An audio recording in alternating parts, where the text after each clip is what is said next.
So, you know, I think today's topic is going to be something right up your alley because a nose is involved. I'm just saying. I'm just saying. I didn't anticipate that that's where we were going to start. And by the way, Wow. you have a lovely fragrance about you today. Are you wearing anything? Are you wearing a thing? I always wear something What do you wear? light. I What's don't your know. It's thing? like a light. What's your thing? I don't know. My wife. What do you mean bought it you for me. don't know? I don't know. You put it on. You know what? I have many different scents, so I don't. I know What- they're all good. And Day of the they're- week? Do you do a scent for every day of the week? Boy, you're inquisitive. Do you and do? not, Is it and a not in mood? pleasing Is it way. a mood thing? You're Like inquisitive. George Costanza would dress for his mood? Did you? Are you doing a mood? What do you- No. I have certain scents that I like, and Yeah. I have them, and I. Can you I don't name even- one of them? No, I don't notice what they No? are. No, because when I run out of a scent, Yeah. I just try something different. I just like to try and experiment with different. Well, you're an advertiser's Something to- dream, aren't you? Most people by your age have decided Crest is their toothpaste or Colgate is So their I should toothpaste. use- You I just should use like Polo for the rest of my life. That's right. And I'm then a 90-year-old that smells like a dead Ralph Ralph Lauren, Lauren. a decaying Ralph Lauren. Okay, yeah, that's Ralph what I'm gonna do. Lipschitz. No, I like experimenting with scents, which is All why right. today's episode is Yes. it's fascinating to me. Because, I read a lot and I go deep, and I've done this on Talk Radio forever. And I knew kind of that like Disneyland has smellitizers because sense memory is so powerful. It's very powerful. that was the okay? word you were searching for? Yeah, powerful. I Yeah. was trying to think what it was. But powerful would be it. Yeah. And then I saw the really is that the upcoming trend for 2023 is digitizing smells. And I started to go deep, and I saw they tried to years ago do an O phone, which had a chip in it, which would actually release some scents. Oh, gee. And they're trying to do smells in virtual reality now. And then I saw that everybody and their brother is trying to come up with a scent because it can be so powerful. So we wanted to get on somebody And you did it. who was an expert. You at this. did it. And This woman is the co-founder and nose or scent director of her olfactive branding company, 12.29. I believe it's like a date maybe. And it uses the visceral language of scent to transform brand building in the actual buildings where clients reside, mostly through ventilation systems or standalone units. She spent 5 years in perfumery school. I spent 2 years in acting school. Well, I think she perfumery does school- what she does better than I do what I do. I want to find out about that because Yeah. I wonder if it's molecular. And I then wonder how you do that. She also has a master's degree at New York University where her thesis focused on olfactory branding. Our guest today, Ms. Dawn Goldworm. Hi, Dawn. Hi, how are you? How do Really you good. smell? Are you there because you don't want to either give us your fragrance or chance the fact, whatever the hell Peter's wearing, you just don't want to be abused by it? I try to keep a screen between me and most people so that I don't have to smell them. Well, let's jump of course into that. If you can explain, because this is fascinating to start with this. Explain what synesthesia is that you and your sister both have. Well, how do you say it? Synesthesia. Synesthesia, because this launches the whole deal, I guess. Synesthesia is a particular way of seeing the world. They used to think it was a disease, but essentially, as you get input, sensorial input, your brain doesn't codify it or understand it the way most people's does. So, for instance, some synesthetes, when they hear music, they taste it. Oh, So they have I've perfect heard of pitch that. through Yeah, taste. right. Right. Or so when you, some people see letters and numbers and they don't actually see them as black and white, they see the colors. So there's various different types of synesthesia. I have 5 different types of synesthesia. So my life is kind of like an LSD trip at all times. Like I'm constantly getting input and it's coming out in the wrong directions. Fortunately for me, smell synesthesia is actually the only synesthetic effect that's not subjective, which means that when I smell something and I automatically see a color, everyone else in the world, if you give them a color board, will choose the same color. Really? I just do it Okay, automatically. that's how I really know. That's That's insane. So Wow. wait, let me just test this a little bit. So if I were to pass essence of rose under you, you would see. I would see pink, green, red, yellow, and brown. You would probably see pink. I would probably. That's what I was thinking. I would see pink. Yeah. And if I put, I don't know, the smell of garlic under you. Yeah, what do you see? That's interesting. So food has a different association. Ah. So olfactive preferences, which are what we like and what we don't like, are built through culture generation and living environment. And food is a big part of that. So the globalization of food and how it moves and what you're exposed to can change your color association. So we tend not to do it with food. We do it with things that are pure olfactants. So things that you just smell that you don't retronasally put into your mouth and understand. So Meaning, grass, you like know, the lawn. there's odor molecules everywhere. So Yeah. if you smell them with your nose, that's what we play this game with, not what you would smell through your mouth. Right. So lawn, grass. What do you see? Oh, So is it? grass we do it with. So if you give someone hexanol, which is the smell of grass, it's a synthetic molecule that we recreated to smell like grass because we can't get anything out of grass. Everyone says it smells green, obviously, Yeah. because I grass is guess, green. and is that sort of I'm just wondering, chemically, because that seems to be how these odors break down. Is that because of the amount of chlorophyll that's in plant material? Do we associate chlorophyll with a green color? With green, so we don't completely understand why this color and smell associations exists in humans, because obviously we don't know if it exists in animals so much because we're not allowed to cut open the human brain. But what we seem to understand of it's some kind of Jungian archetypal response, and about 97% of people globally have it. So Wow. we've done tests all around the world to understand if you give people a color board, even if you give them crayons or paint, everyone colors the same picture. Given first, we start with raw materials like rose, like vetiver, like mandarin, things that people might know, and then we go into simple formulas to see if it still happens the same way. And what's even more fascinating is as you do different generations, if someone likes what they're smelling, there'll be something called the hedonic skew. So they'll use colors they like.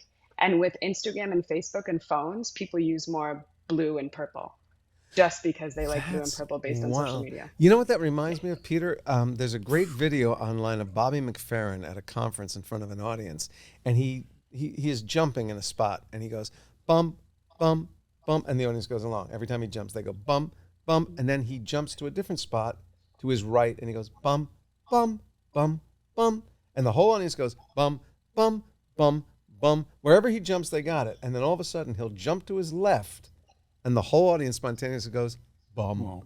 And they just know they've associated spatial with sound and note, and it's universal. He says, I can do it all over the world. This never fails. So is this universe? Is this? There's so completely much I universal. want to ask you. Let's go to the digitization first. Is that in fact happening? Are we minutes away from seeing a picture on a phone and smelling what that picture is? Because I heard they're trying not only to do that, but when you get it closer to your nose, that the rose gets more powerful. You're laughing, so it's a no. It's a no. So about 10 years ago, so I meditate in the morning. About 10 years ago, so I was sitting and meditating. And I had just moved back from Paris and we were starting this company in our apartment. So I'm sitting and meditating. I pick up my phone when I'm done. And there's an email from a friend of mine who's a very famous perfumer. And he sends me an email saying, Google's finally figured it out.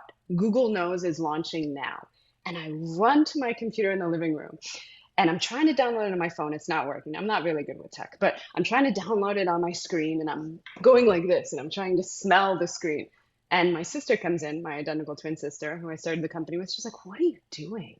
And I was like, Google Knows it's happening. I just can't get it to download it. So I scroll down to the bottom and it says, you either don't have the latest software, something else is wrong with your computer, or maybe it's just April Fool's Day. And I was like, Oh. and my sister was like, why did you think all of a sudden the entire palette of fragrance ingredients was in your computer and you'd be able to smell it? And I was like, I have no idea. Because as far as you know, fragrance would not be able to transmit electronically, right? It's a chemical. So there are phones that Japan manufactured, God, this must have been about 10 years ago, that do emit odor. So they put fragrance materials in the back of their phone and they used heat so that when someone calls you, heat would activate the molecules and they would become airborne and volatile and you could smell them. Right. So it's totally possible. But it's not that the technology to transmit this information isn't there. We have that electronically. What we don't have is a way to put the actual fragrance ingredients in the machinery phones. to get it, because first of all, it has an expiration date.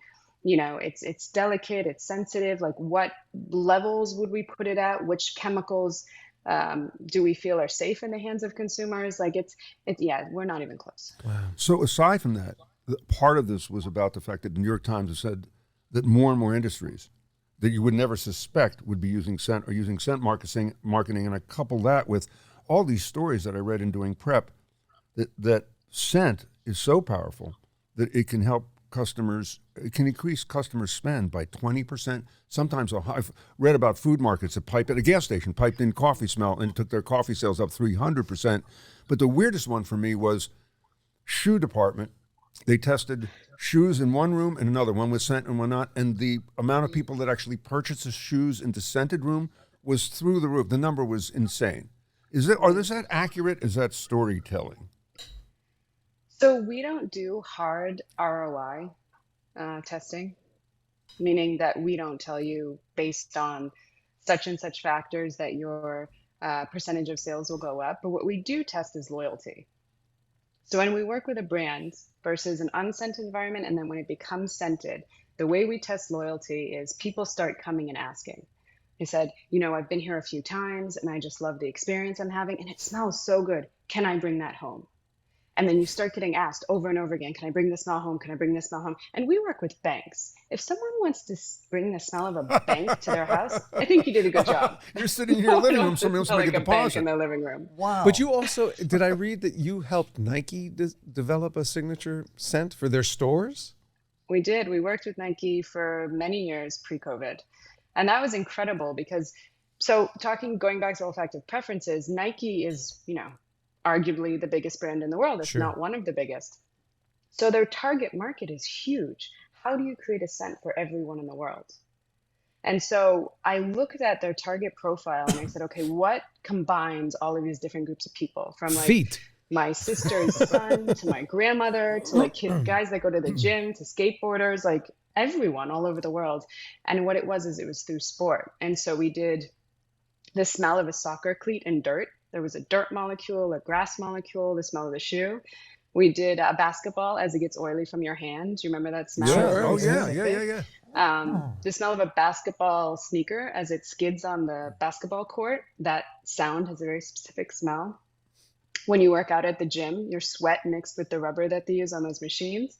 And then specifically a pair of Air Force Ones when you open the box, not Air Jordan or Air Max. Air Force Ones. It's a specific smell. I said feet. Wow. I wasn't that far off. All those things were feet related. Now, okay, I used to be in advertising, and you present your creative to the company. And again, you do all the work up front, and then you send it to 3 people who are deciding, or the chairman's wife.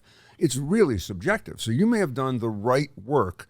How do you sell it to the company so that somebody there who has no idea about this stuff, I mean, like we're sitting here in a gape going, oh my God, I can't believe this stuff. How do you sell that to a person who has zero information on this and convince them to say yes? And so we do that a lot because when we're sitting in the room, like even I bring them through a creative process that translates the brand into a smell. And there's 5 people in the room, 10 people in the room, maybe. The largest I've done is a 30-person audience. But we work with very large brands. So when the scent comes back, there's hundreds of people sometimes that have to approve it. Right. So how do we do that? Right. Well, your olfactive preferences are not subjective. Like you think you like what you like. I heard you talking about the cologne you're wearing. You're a butterfly. We call you a butterfly. You're constantly picking a new one. And you think, well, my sense of smell is my own, and it's not as good as my friend's, or it's different than my wife's. But that's actually not necessarily true. So our olfactive preferences are based on our childhood, which is conditioned by our generation, our living environment, and our culture.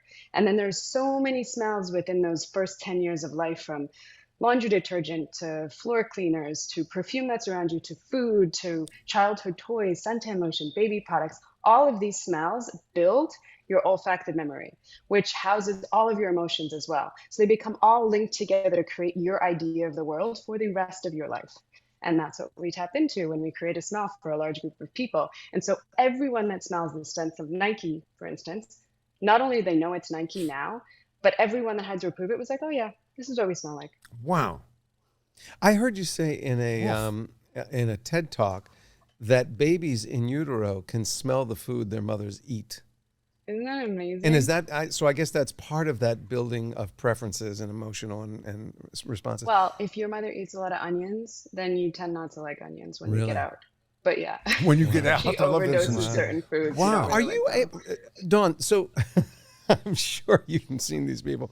They always make me crazy because I have no palate whatsoever. So people who are really into wine, they'll sniff and they'll roll it on their tongue and they go, "Oh, I taste and smell oak and some cedar and a bit of there had to be cilantro in the ground." And but are you so when you smell the Nike smell, can you go, "Ah, yes, I smell the sneaker smell when it hits the court. Oh, there's a little dirt on cleat. Can you really break it down like that? If you smell a combined, result of odors, are you able to break it down to like that?" I mean, so in a fragrance formula, especially the bottles that you buy on shelf, there's somewhere between, let's say, call it 35 and 200 ingredients. Am I able to recall all 200? That's not my job. There are people in the industry that can do that. I can tell you the basics. I can probably tell you 50 ingredients that are in there. I can't tell you all 200. I don't know all the different bases and the surfactants and whatever they cut it with. But yeah, there's people in the industry that's their whole job. So and they can just with their nose. So you can literally, if I cut a lemon and a lime, you can go, "That's a lemon, that's a lime." I would go, "Citrus, it's citrus." That's all I know. That's amazing. Potato, patata. Yes, Well, that's I why can tell she's you the doing difference. this. So, is there any industry? What's the most unique? Like, I'm looking at financial services, internet streaming services, on and on and on. Are there any that you go, "Yeah, that's an insurance? I can't do an insurance company because that doesn't evoke a smell for me"? Or do you go, "Of course, I can tackle It's the that"? smell of a car wreck. Yeah, there's grass, there's tears, grass, tears, there's lawsuits threatening. Yeah. So, what right. is there anything that flummoxes you where you go, "I can't do that"? Can you do insurance? Sure. I mean, there is smells around us at all times. There is never a situation you're in where there is not a smell. Now, there may be situations where you can close your eyes and not see anything. You can close your ears and pretend like there aren't background noises. You cannot touch anything, so you don't have any sensation on your skin or put anything in your mouth to have flavor. But you can never turn off your nose, not even when you're sleeping. So everything has a smell. So, what's the Whether most we want to unusual? give it a smell or wait, not before is you- another story. But yeah, sure. So do you ever, because you are so sensitive to this, if I go into a scented candle store, in about 5 minutes, I can't smell much of anything. Do you ever blow out your sense of smell by just being overwhelmed? When I first started training, your nose is a muscle. So as you use it more, it just gets stronger and stronger. So when I first started training when I was young, I would have to take breaks. But no, not anymore. Wow. Not It's a overwhelmed. brain game too. Like you have to be able to shut it off. It can't be on all the time. You'll just drive yourself nuts. So sometimes you just have to switch focus. And take a vacation. So, what was the most unusual scent you were ever asked? The bespoke scent where somebody came to you and said, "Can you do this?" What do I want to mention? I've been asked to do all sorts of interesting projects. Um, Come on, Dawn, give it what up. do I want to mention on film? Um, I've been asked to recreate the smell of people, various different parts of people, different body fluids. I've been asked to recreate the smell of someone's nightmare. I've been asked to Wow. recreate the smell of a horse's mouth, a puppy's breath. And people have some very strange requests. So have you done, I believe you have, you've done signature perfume scents for celebrities, yeah? Yes. Is that what is the process of that? Do they talk about their lifestyle? Do they talk about their dreams? How do you start to cobble together something that becomes someone's signature scent? Well, so when you work with a person, it's not so dissimilar to work with a brand.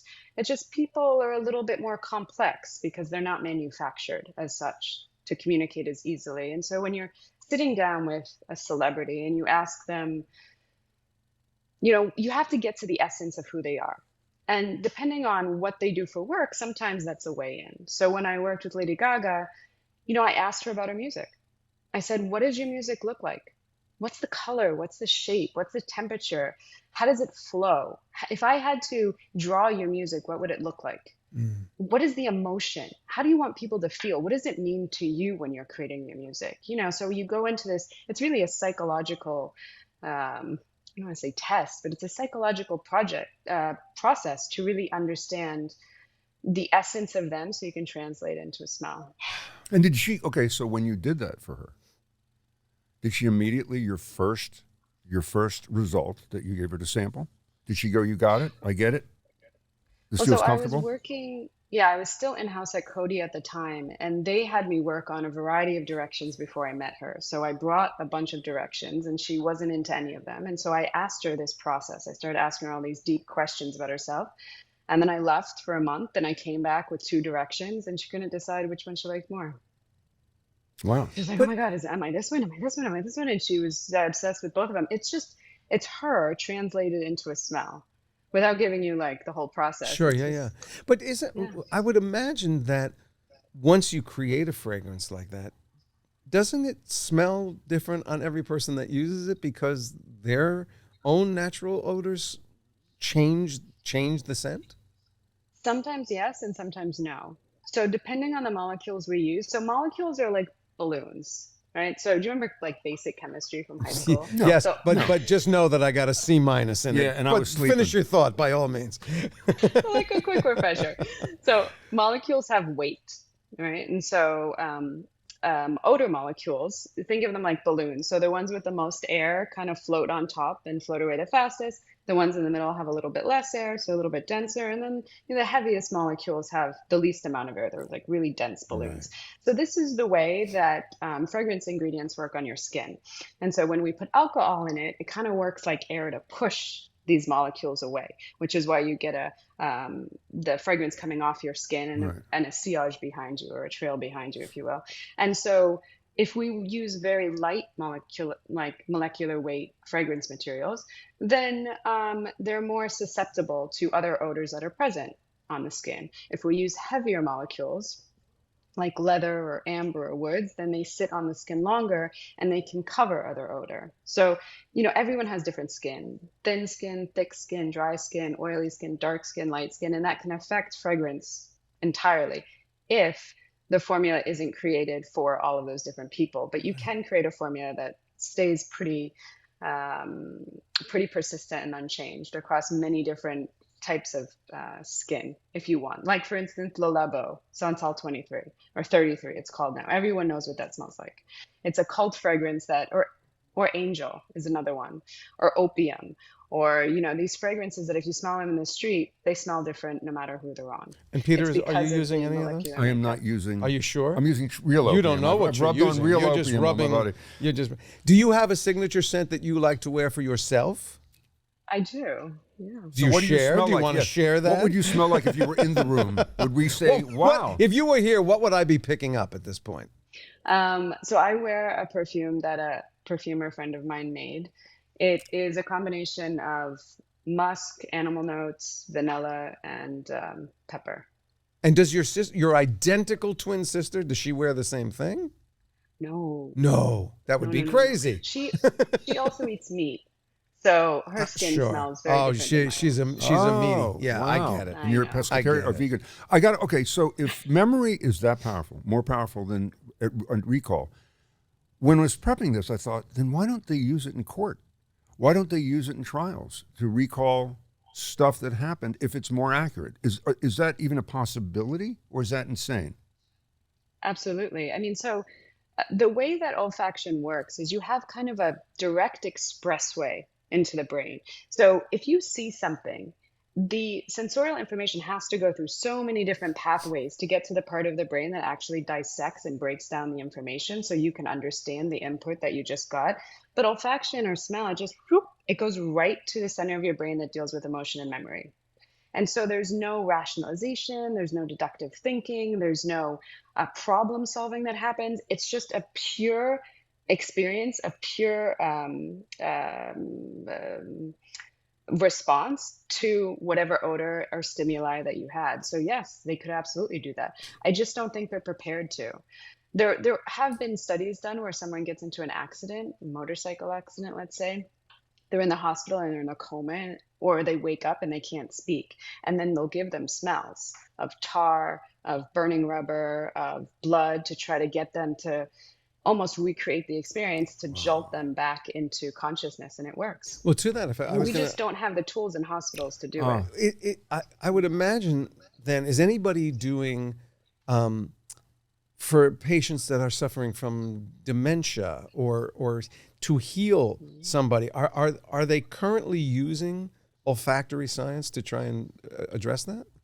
Yeah, so what they found, and this is what you're getting at, I guess, with Parkinson's, with different forms of those neuro diseases, dementia, the first indicator that it's starting to happen is loss of sense of smell, Oh, which is really? incredible. So Wow. it's, yeah, so if you lose your sense of smell, you no longer are connecting to the part of your brain that processes memory and emotion. Which makes sense. That's your And history. so It's wow. what they're saying is that if you get that indication, then you can do olfactive training to potentially reverse or slow down the effect of this disease. And there's been a lot of research into this over the past decade. It's pretty powerful. Why can't are human are human beings capable of having the olfactory brilliance that a dog can have, or are we just wired differently? Um, well, humans have an incredible capacity for smell and memory. I mean, unbelievable. Are we as good as a dog? Some neuroscientists would say we're better. Some would say that we're not. It depends on who you talk to. The most profound animal on this planet that has the most amazing sense of smell is an African elephant, which is incredible because everyone says you have the memory of an elephant. It's Right. because of their sense of smell. Ah. But humans, yeah, I mean, we have something like 7 million olfactive receptors. We can memorize everything around us through smell if we would just pay attention. The challenge is not that we're humans and we're not conscious to a lot of life. The challenge is that our sense of smell is fully developed before we're born. And so as our other senses are developing, we develop language to communicate them. You know, as your sense of taste or hearing or sight, touch is all developing, you start talking about it. But your sense of smell is already there. So it's almost like you take it for granted. You never address it in terms of language. And so the part of your brain that speaks is never connected to the part of your brain that smells. And so not only can you not communicate it, it's kind of in the background. It stimulates you emotionally, but you don't even realize it's an olfactive trigger. You think it's because you haven't eaten or, you know, a person you don't like walks into the room or you're just having an off day. You never connect it to smell. And if you did, you might be able to control your responses and your conscious environment a little bit Dawn, better. before we go, I got to ask you. Scents is used.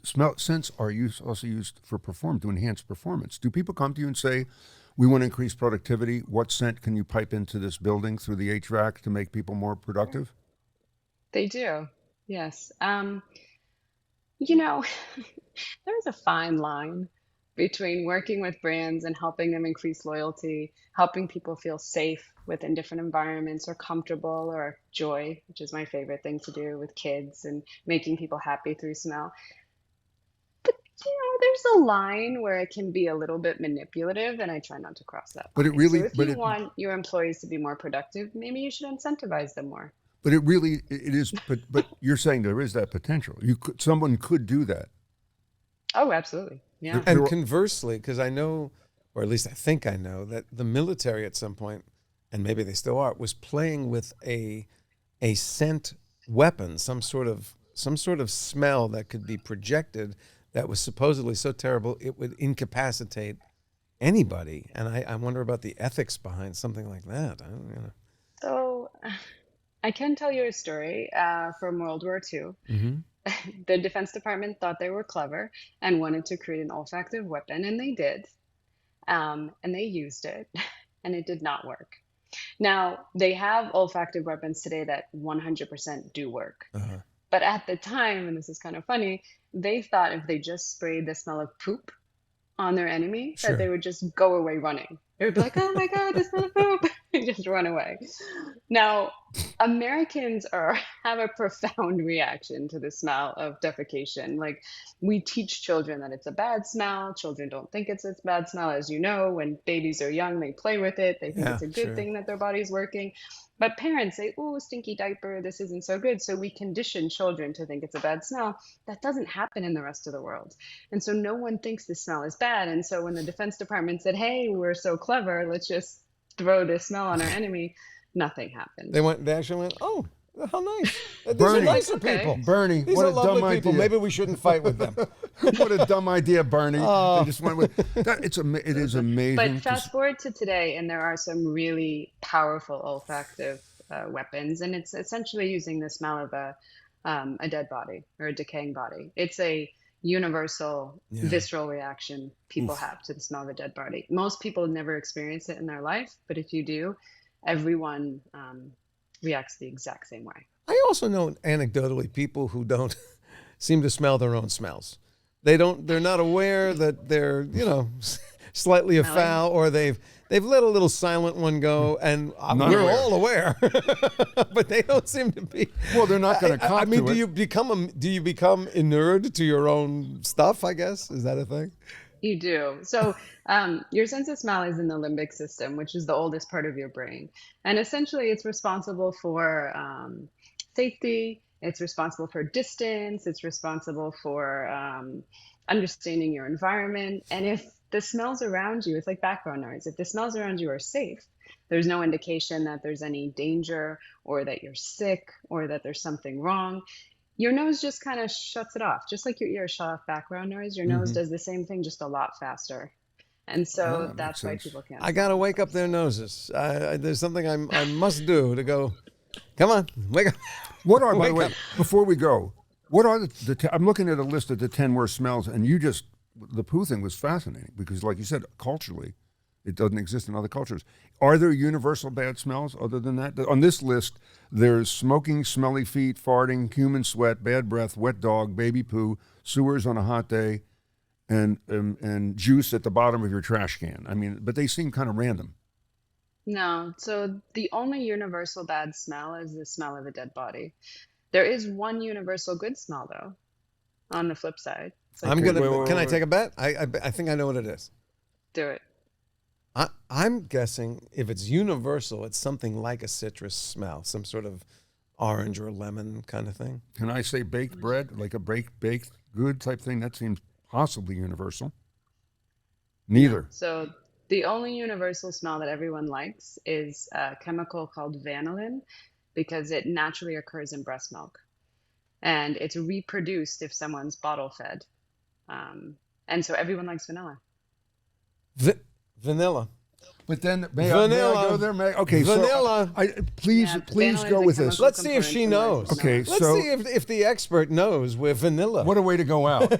We've kept it so above board. All right, so in prepping, there is a scent called dirty vanilla, which is associated with lap dancers and strippers. And what it says is, the combination of smells that scientists cannot recreate outside of a gentleman's club are unique because it's a combination of cigarette smoke, typically from menthol, sweat, baby powder, paper money, cheap perfume, Jack Daniels, and trace amounts of Red Bull. I see my next formula in my future. Does that ring a bell? ring a bell? Yeah. Well, I'm wearing it right now. No, have you ever heard? I'm sure you've heard of that. You're in the business. Is that an accurate representation, or is this folklore? No, I think that's pretty good. I would combine a few additional smells there. That I you know what? It's a family show. Anybody with an imagination, close your eyes and say it internally. Okay. Dawn, do you know where vanilla comes from when it's not the bean? Do you know where else they get vanilla from? Oh, here you go. Because in the history of our show, we have found out where vanilla. In the fragrance industry, we get vanilla from two places. We either get it from the orchid, from the bean, or we create it in a lab. No, there's another source. Are you ready? Going to change your world. Give her a hint. Going to change your world. It has an animal source. Okay. Oh, then we definitely don't use it. We don't use anything that comes from animals. It comes from the anal glands of a beaver. Oh, that's castoreum. That's in the same category, but it's not the same ingredient. It smells different. All right. Apparently, our entire episode is now What I love about it history. is we're accurate, but she goes, "Yeah, this isn't the kind of vanilla we like. It's not the real beaver vanilla. vanilla. You're fascinating. Talk before we go for 2 seconds. I see over your shoulder for people who are not watching. We're looking in her apartment. I see an array of. Are those scents behind you?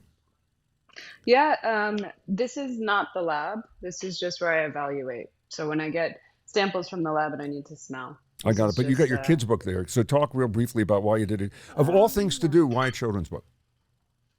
So this is a book that was created for kids. It's a smelly book. It's using new technology. So you can scratch it if you want, but you don't have to. It just smells. And it's to, just like we were talking about with color, it educates kids at a young age to smell through color. Oh my God, I And have it a gives you 1-year-old language with grandson. Where do I get this book? You can get it anywhere, Amazon, Walmart, we can send you Amazon one. has the smell of a rainbow. Yeah. Oh my It's very God. good. I am Kids love so it. excited. The minute we stop talking to you, I'm going on my phone. I'm ordering this book. That is Oh, thanks. spectacular. Thank you for doing that. Dawn. What a brilliant thing to do. She's you. kind I'm of got it happy together. now. Gives it to a lot of schools and the- hospitals. That's so. Can you good. tell, by the way, when you go any place that they have a smellitzer going like Disneyland? I didn't realize how many smellitzers there are at Disneyland to create environments. I thought Pirates of the Caribbean, I'm smelling what that really smells like. No, they're pumping in smell. They do that, yeah. So do a lot of places do that? Contractually, I'm not allowed to talk about that. Okay. Are you really? About Disney or about any places? Places. I'm not allowed to talk about quite a few brands, but Disney is one of them. Ooh. Okay. Can you blink your eyes twice if I mention brand? Let's tell her that we've stopped recording. Okay. But there are more and more places using them to create environmental loyalty. Absolutely. And I think some people are using them in ways that can enhance our experience. And others, it's like any other industry. You know, there's room for everything. Sometimes it's not done in a way that I think makes our life better. But other times it actually can make an experience like a little bit safer, a little bit more comfortable, a little bit more full of joy and more memorable. I'll tell you which the is at best- end the of best day, place- You know, we're all built on memories. The thing that I remember so vividly is LA is not a huge theater town. But there was a theater piece that was done out here and it ran for years. And it was called Tamara, with the woman's name, Tamara, Tamara or Tamara. And it was staged in, they converted an Elks Lodge or a Mason's Lodge into a turn of the 19th century Italian villa. And this play took place all over the house simultaneously. You just followed actors into different rooms. Every room Had a scent. And I can't tell you what the hell that play was about. I can't you tell you, remember? but I remember her bedroom was lilac. I remember the bread and onion and garlic smell in the kitchen. I remember the sort of eucalyptus smell. I mean, that was cemented in my mind. And I thought, and this was back in the early 90s. And I thought, you know, who even thought to do this back then? It was such a brilliant sensorial element. Again, powerful. You know? Dawn, thank you so much. And you know what I get from you too? It's funny because I've interviewed people for so long, and we've interviewed many on this thing, that you really, some people you can tell they do the job and they like it, and you really love the world you're in. I mean, you're immersed in it. This is all day, It's every my day. whole world. Yep. Yeah, it's how I smell the world. Last thing, looking at us, really, no, really, what scent do you get? Yeah, really, no, really. What's our what scent? would What are go we on our putting out there? signature What are we scent? putting out Yeah. there? I think that if I was sitting with you, I'd be able to smell what you've eaten today. I think I'd definitely be able to smell your laundry detergent. I'd be able to smell if you have any pets. I can normally smell if people have pets. And maybe your wives. Yeah. Wow. You know what? She scares me just a little bit. By the way, I'm not good, and I can Step smell what you backwards ate. when I you can eat. smell what you ate. I would like to not have the thing I ate That's- last night be repeated. This Now I would be so dating. I mean, I can't even imagine going out with you, being in close proximity because you're going. Yeah, he was at a club. Yeah, the minute she opens his car door and she goes, It's like, oh, no, I'm my good. God. Yeah. Wow, really? Onion rings and what? You know, wow, yeah. wow. Yeah. It's that Come to powerful. think of it, yeah, the people I've dated take a lot of showers. I always thought it was their issue. Do they cheat on you in the sense not cheating with somebody else, but they cheat on their smell? Oh, yeah, right. So until the fifth date, you don't find out their real Yeah, true I'm not odor. seeing Dawn today. I'm going to wear You always musk. smell when someone's cheating. Not on me. I mean, I can tell people, like if their husband or wife is cheating. No, you can't. Yeah, I can. If it's a curse. This should have been the start of forget the really no really of this Yeah, episode. right. Forget we the have phone. A woman, we have Forget your phone makes a intact. scent. Yeah. It's Dawn can I tell can if you've been smell a good smelling- cheating. And smell by it. getting the name Dolores. Then you'd be can't tell you crushed. their name. And I can my tell you what the God. person you're cheating with ate. So you've been out with people, friends of yours, that smell the same repeatedly, and then you go, Oh, What am I- Steve is Steve's been having a little around. something on the side. Wow. Really? And you're sure in your world that you're pretty sure? Well, When I what was if Steve in the just got office in close to his Paris- secretary that day? I mean, you don't know for Or hugged sure. his cousin? It's a different smell. So when I'm in the office, or when I was in the office in Paris, people would come up to me, like some of the girls would come up to me, and I'd be like, "Do you have a good time last night?" And they were like, "I showered." I'm like, "You should use more soap." Oh, Dawn, they I don't know smell how. the- Excuse me. I the don't know how man much you that get she was paid for with. what you do, but I see there's another revenue stream here that's enormous. Enormous. Well, first Bringing of people all, by, just a line we've of done people. every friggin' detective show has been on television. We've never had her. You know what this would look like? Have you ever gone to the Vatican and people are on a thing, a conveyor belt that takes you by the Pietà? Yeah, right, Dawn's yeah, standing right, on the yeah. conveyor belt of people Yeah. and she's going, cheated. But I'm thinking, hell with cheated. Matlock, hell with Magnum PI. I'm telling How you. about Dawn Goldworm, All right. Sniffy? You do not sign with anybody else. It's our show. No one gets your story. The Nose on NBC Thursday night. Dawn, thank you. Thank you for Thanks coming so on. much, And Dawn. it's fascinating, you. fascinating thing that you do, the specialty you're in. And we will talk to you hopefully again. Yeah, we love that. You take care. So I just want to tell you, she was fantastic. And my wife will listen to this episode and her life will get that much worse because Dana cannot abide smells that aren't supposed to be there. So like any artificial smell, any kind of perfume, a scented candle, a cologne. When we had we had a wonderful nanny that was with us for years when the boys were little, and she said, please, just not when you're in our house. Please, no, don't wear a cologne. You know, my wife has the same sensitivity. And it's an annoying for me type thing because I'll make something to eat, bring it into the bedroom because I like to eat in the bedroom when we're watching. Yeah. I get this bib thing and I sit there and she goes, I get this face. I get the, really, Yeah. sardine sandwich. Or sometimes it's innocuous. Are you does that have dressing on it? I go, why? I can smell the vinegar in the dressing. And it's almost Yeah. distasteful to her. Yeah. It's so strong. Dana, even like when we're in the car, if I pop a Tic Tac in my mouth, she goes, "You had to? You had to?" Even a Tic Tac. Dana, Yeah. come on, a Tic Tac? Yeah. You She- need it. By the way, you she- need one now. But for a while, she was following a pretty homeopathic regime, and she had heard somewhere that strong smells like mint or eucalyptus or menthol could negate the voodoo that apparently is homeopathic. Well, you know what But so she had told herself that was not a good smell for her, but she doesn't even like that. You know, aside from scent, this just was breaking news that got me as far as there are ways that companies use, I would say trickery things Yeah. to get you to buy. Yeah. But the most amazing story today, and I got some tricks. They go price anchoring where they give you 3 prices and they don't want you to pay the top price. They want you to pay the middle price. Right. But it's if you act now, we'll package this, and that. Yeah. Taller and slimmer, Yeah. they do, and they can cut back on the amount that's in there and all that.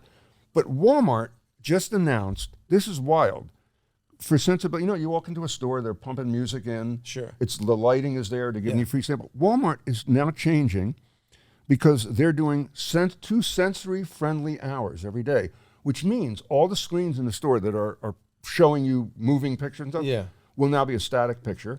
They're taking the lighting way down. They're not pumping any music in or ads. Well, I hope nothing happens because Dawn will be able to smell it. 2 hour. How about that? And they find that there are lots of people that even like your wife is sensitive to just that. needs a break. Just need a break from Yeah. the lighting and from the music and the sampling of the Well, I food. can They just tell want a you- quiet sensory. Yeah. Walmart, where America it's a sensory-friendly environment. And on the other side of that, I just know anecdotally from playing poker in Vegas, the casinos are also looking for signature scents. And I know, at least I knew years ago, I haven't played at the Aria for a while, but the Aria Hotel, their poker room, vanilla. It was vanilla, or what I would think of as vanilla, and it was this beautiful scent, and you just felt good being there. You didn't want to. Casinos are playing. They did a study with slots in a room with scented. Yeah. More playing. 63% of MRI patients who inhaled vanilla aroma reported reduced anxiety before the MRI. Yeah, smell is really It's as we powerful, saw, and we it's don't so even think powerful. about it. And she's so interesting when she said we can Turn off and not apply any other sense. We can plug our ears, close our eyes, And do that. shut our mouth, but you can't stop smelling. So Here's the one. fact that there's a constant sort of input there. One study found that shoppers were more willing to help strangers outside of a bakery than a clothing store Well, sure. because of the scent. Yeah. Isn't that? Sure. So if you're in trouble or you're getting held up, try and Wave a move, bagel. move to the Wave a move, croissant around. move from being assaulted in front of a clothing store Yeah. to a bakery. Yeah. Hold on, Yeah. can I just? This is an automotive store. If we could just You can go pistol down with me in yeah, front of the I just want to bakery. move over to Thank you. David Gugelheim, what did we learn today, my friend? What did we miss?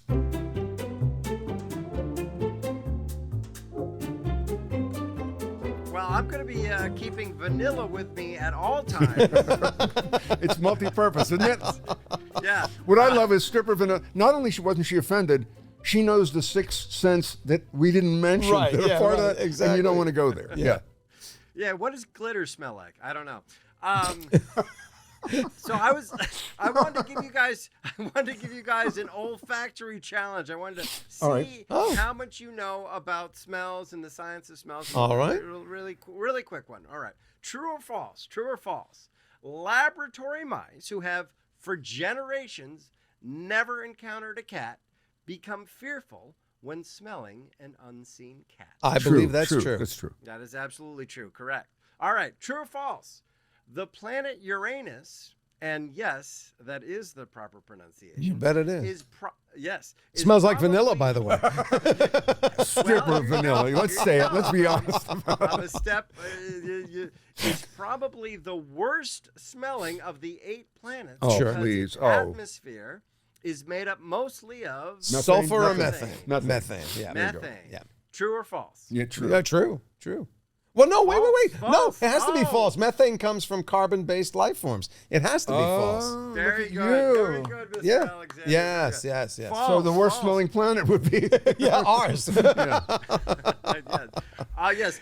Astronomers have discovered that hydrogen sulfide is abundant on Uranus, and it creates, of course, the distinctive smell of rotten eggs. Oh, that's lovely. Yeah.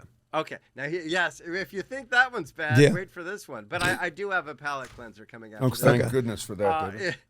If properly preserved, how long can human excrement smell? This is A, B, or C. A, B, or C. A, enzymes inherent in feces devour the molecules that cause the odor after about 120 days.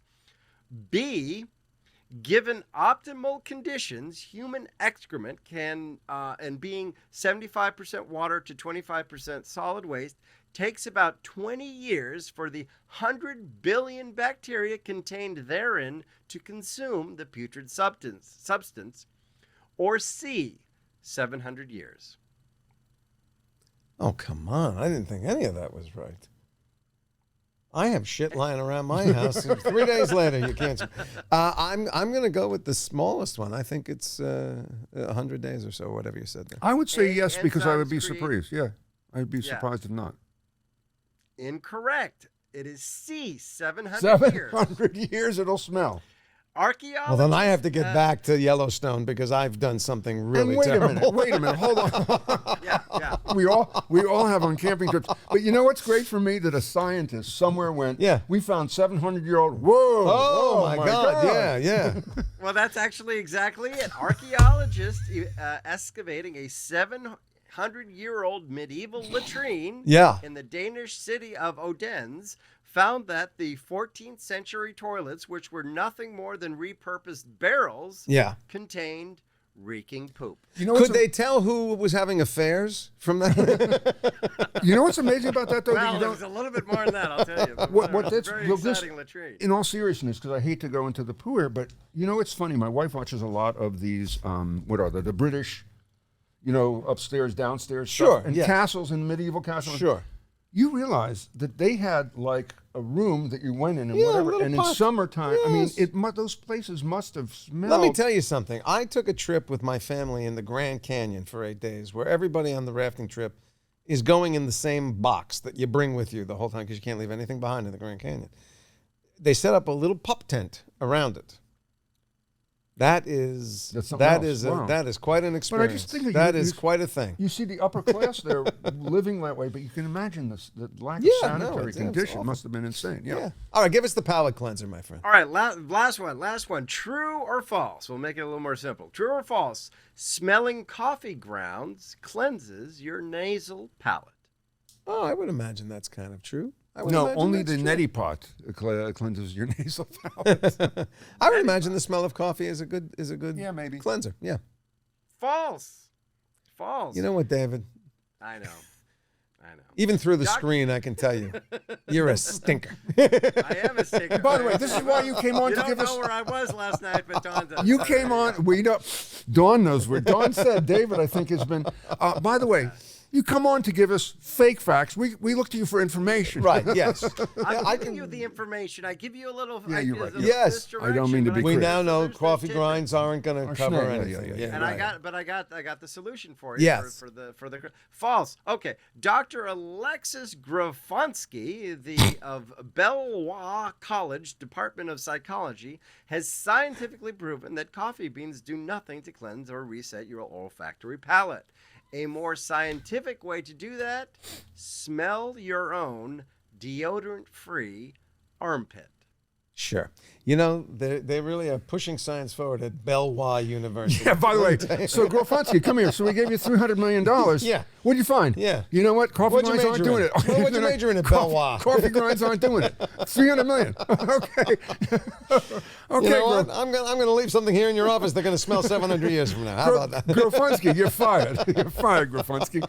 Thank you very much, and I thank you very much. I just want to thank everybody, Lori, Elizabeth, David, and Peter. Thank you for whatever the hell you put on this morning that you're not aware of.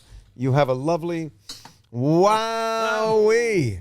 Peter was with something last night that was not human. Not human. Good night, everybody.